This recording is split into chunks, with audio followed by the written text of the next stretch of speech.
Bonjour et bienvenue dans ce 4e défi déjà de notre défi 15 jours sans école. J'espère que vous allez bien, que vous survivez, que tout se passe bien, que vos enfants profitent de vous et qu'ils profitent de cette période pour pouvoir apprendre autrement, pour pouvoir faire d'autres choses différemment.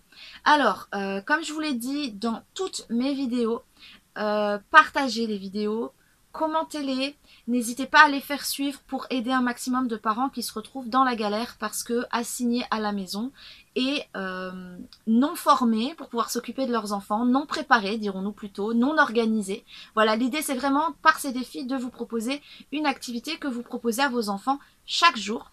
On cible principalement les enfants cycle 2, cycle 3, mais les défis peuvent être adaptés aux plus grands, certains adaptés aux plus petits.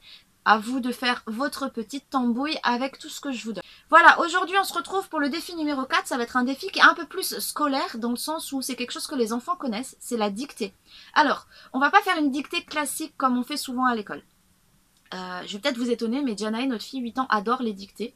Elle adore les dictées parce qu'on lui a présenté les dictées sous une autre forme que ce qu'on connaît habituellement. Et en fait, les dictées sont un moyen d'aborder plein de notions, à la fois de vocabulaire, d'orthographe, de grammaire, de conjugaison, mais en fait de les réunir sous une forme qui est très logique. C'est-à-dire que vous allez demander à votre enfant de choisir peut-être 1 ou 2 livres qu'il aime vraiment. Ça peut être des BD, c'est pas grave.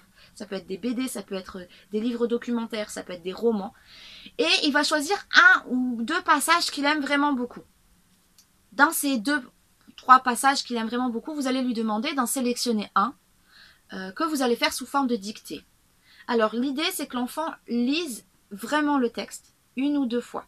Ensuite vous allez lui poser des questions. Il a le texte sous les yeux et vous lui posez des questions. Ça peut être des questions en fonction de ce qu'il a déjà abordé en classe ou ce qu'il est censé aborder pendant cette période où il est à la maison. Peut-être que les enseignants et les profs lui ont donné des notions à réviser ou voilà.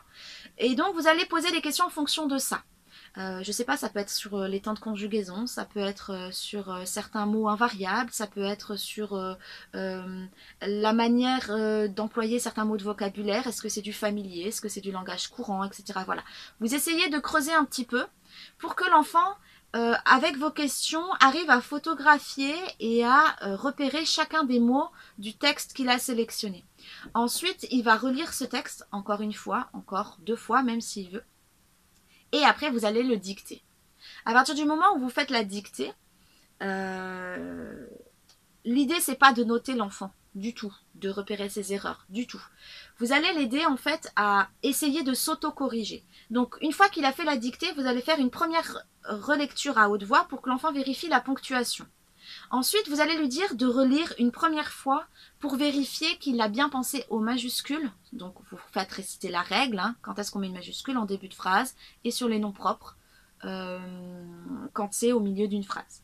Ensuite, vous allez lui demander de vérifier les pluriels. Donc, tout ce qui est pluriel sur les adjectifs et les noms. Donc, à partir du moment où il y a les et des, est-ce qu'on met un S, est-ce qu'on met un X, est-ce que les adjectifs sont raccrochés par rapport aux noms, etc.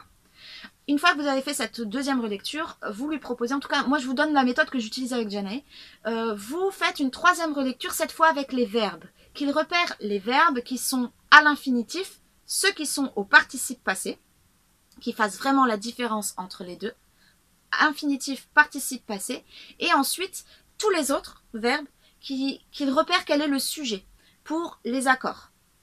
Une fois que ça c'est fait, et que votre enfant pense avoir bien relu et qu'il est assez satisfait de lui, qu'il pense avoir pas fait de faute, hein, concrètement, à la fin il est censé se dire bon, là peut-être j'hésite entre ça et ça, mais sinon je suis plutôt content de moi.